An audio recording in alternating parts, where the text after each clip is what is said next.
Hello friends, आज के इस वीडियो में देखेंगे हम टू कंपार्टमेंट ओपन मॉडल। जैसा कि हमने इसका पहले ही वीडियो अपलोड कर दिया था, लेकिन 8 मिनट के बाद चल नहीं रहा था। तो उसमें हमने देखा था intravenous IV bolus administration, two compartment IV bolus administration, IV bolus administration.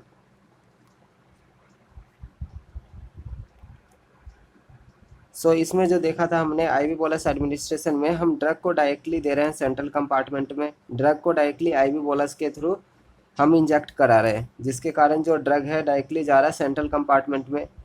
Central compartment में जाने के बाद जो ड्रग का डिस्ट्रीब्यूशन रेट से,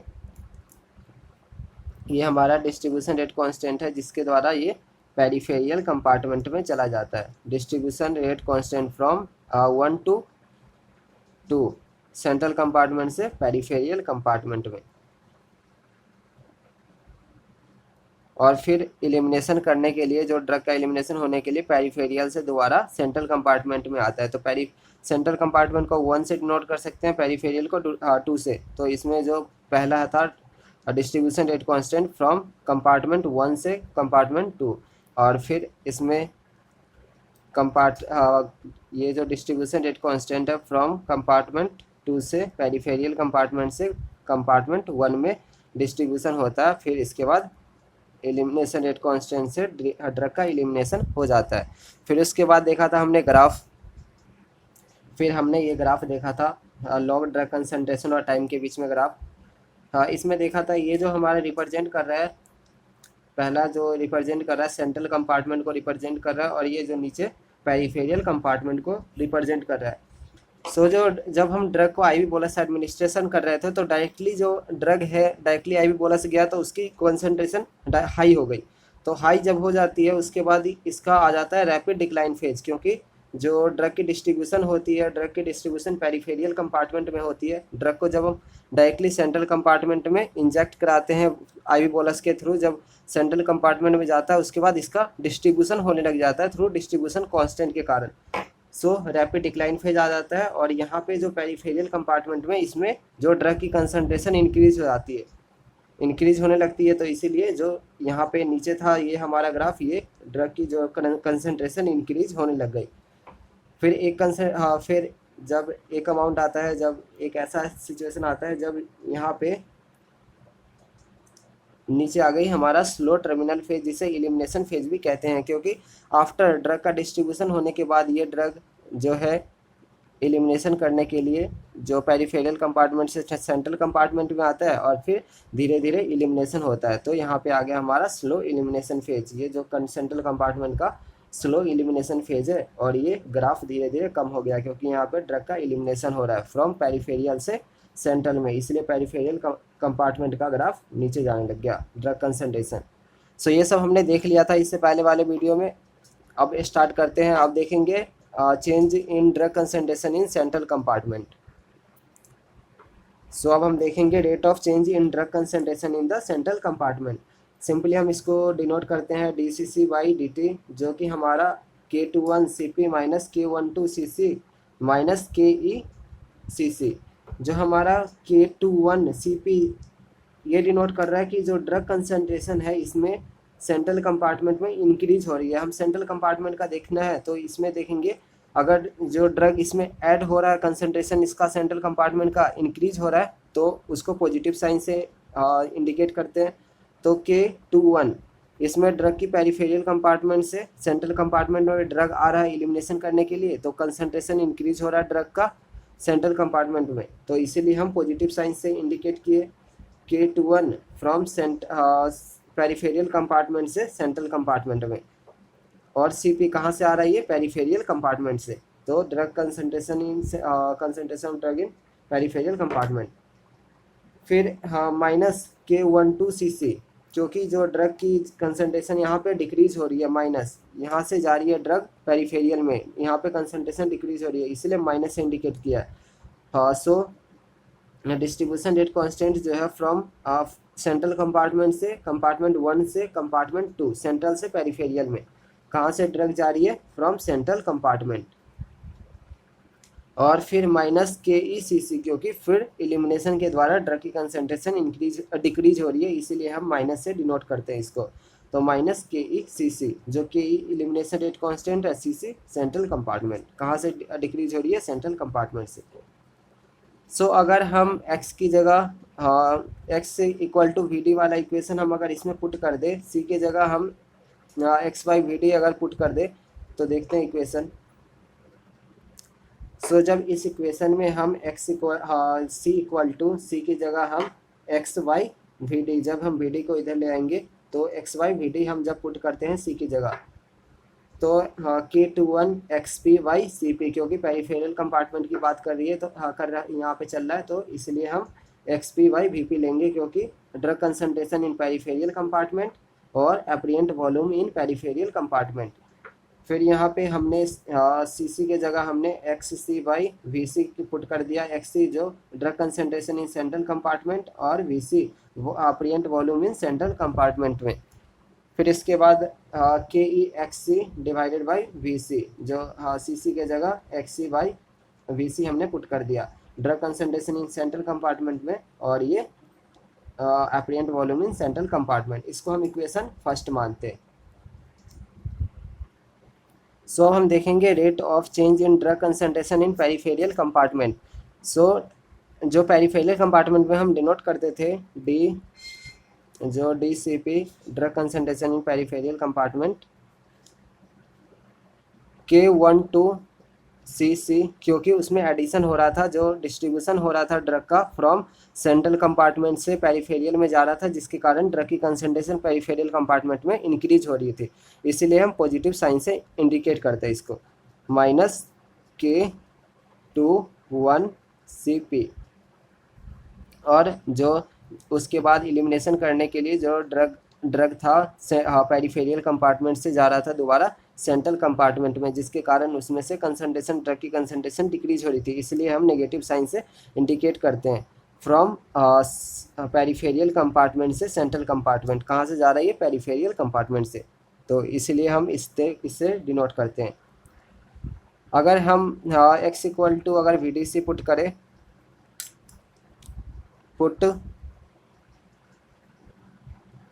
x equal to V D C, जब इसमें c की value X by V D जब पुट करते हैं, c equal to X by V D, क्योंकि जब वी डी लाएंगे तो यहाँ x के नीचे जाएगा, तो c इक्वल टू जब एक्स बाई वी डी जब हम पुट करेंगे तो हमारे पास जो इक्वेशन आएगा DCP dt equal to K12, central compartment की बात हो रही है तो हम XC और VC माइनस K21 CP के जगह हम पुट करना है एक्स बाई वी डी,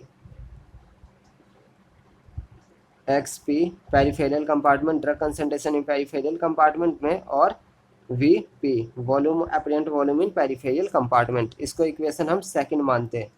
अब जब हम इंटीग्रेशन करेंगे इक्वेशन फर्स्ट और इक्वेशन सेकंड को, तो जैसे कि हमारा ये जो पिछले हमने निकाला था इक्वेशन फर्स्ट था, इंटीग्रेशन करते हैं, integration of equation.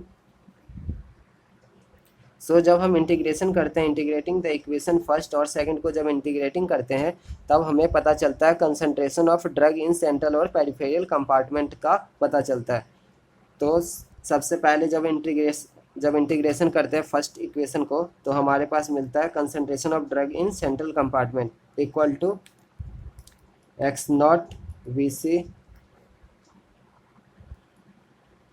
K21 minus alpha beta minus alpha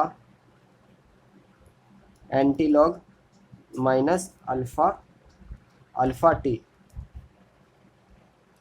plus K21 minus beta alpha minus beta antilog minus beta T. जब हम इंटीग्रेटिंग करते हैं इक्वेशन को, तो हमारे पास जो concentration of drug in central compartment में जो मिलता है, ये मिलता है x0 by V C divided by ये जो ब्रैकेट में है K21 minus alpha beta minus alpha, जो K21 डिस्ट्रीब्यूशन रेट कांस्टेंट है from peripheral to central compartment में। अल्फ़ा बीटा जो इसमें डिनोट कर रहा है ये हमारा हाइब्रिड फर्स्ट ऑर्डर कांस्टेंट है। अल्फ़ा और beta hybrid first order constant है। इसी तरह से K21 from central peripheral compartment से सेंट्रल कंपार्टमेंट में minus beta alpha minus beta antilog beta T. अब जब हम इंटीग्रेशन करते हैं इक्वेशन 2 को, ये जो हमारा इक्वेशन 2 है, जब इसको इंटीग्रेशन करते हैं तो हमें मिलता है concentration of drug in peripheral compartment में, क्योंकि ये जो हमारा बता रहा है equation 2 rate of change in drug concentration in peripheral compartment. So हमें मिलता है concentration of drug in peripheral compartment equal to X naught V P K1 two beta minus alpha antilog minus alpha T plus ये जो K1 two alpha minus beta antilog minus beta T.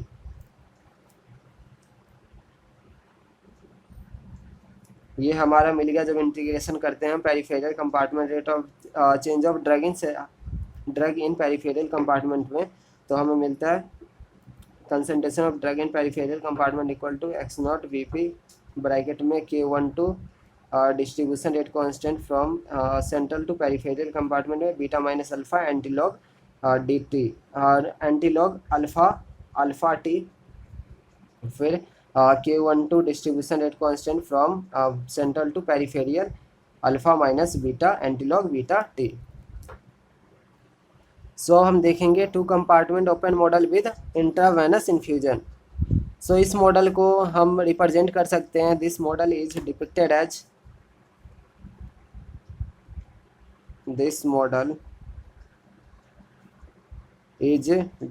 As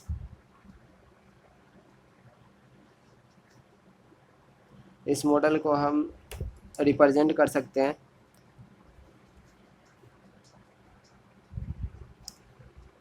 central compartment में R naught, ये जो हमारा are not जो represent कर रहा है इन्फ्यूजन रेट कांस्टेंट रिप्रेजेंट कर रहा है। इन्फ्यूज कर रहे हैं हम ड्रग को, इन्फ्यूजन के द्वारा दे रहे हैं तो ड्रग ज़्यादा सेंट्रल कंपार्टमेंट में, फिर जो सेंट्रल कंपार्टमेंट से डिस्ट्रीब्यूशन रेट कांस्टेंट से फ्रॉम सेंट्रल टू पेरिफेरियल में जाता है, पेरिफेरियल कंपार्टमेंट में जाता है, फिर एलिमिनेशन करने के लिए ये डिस्ट्रीब्यूशन रेट कांस्टेंट से फ्रॉम 2 से पेरिफेरियल कंपार्टमेंट से सेंट्रल कंपार्टमेंट में आता है, जहाँ से एलिमिनेशन रेट कांस्टेंट से के के द्वारा इसका के जो एलिमिनेशन रेट कांस्टेंट को रिप्रेजेंट कर रहा है, जिसके द्वारा इसका एलिमिनेशन हो जाता है ड्रग का। सो अगर हम प्लाज्मा और central compartment concentration of a drug that fits 2 compartment model when administered as constant rate zero order IV infusion. Constant rate से जब हम जीरो ऑर्डर आईवी इन्फ्यूजन के द्वारा जब हम ड्रग को इन्फ्यूज कर रहे हैं तो उसको हम रिप्रेजेंट करते हैं by given equation C equal to R naught V C K E bracket में 1 plus K E minus beta minus alpha antilog alpha T plus K E elimination rate constant alpha minus elimination rate constant minus alpha divided by alpha minus beta antilog beta T. अगर at steady state पे बात करते हैं, at steady state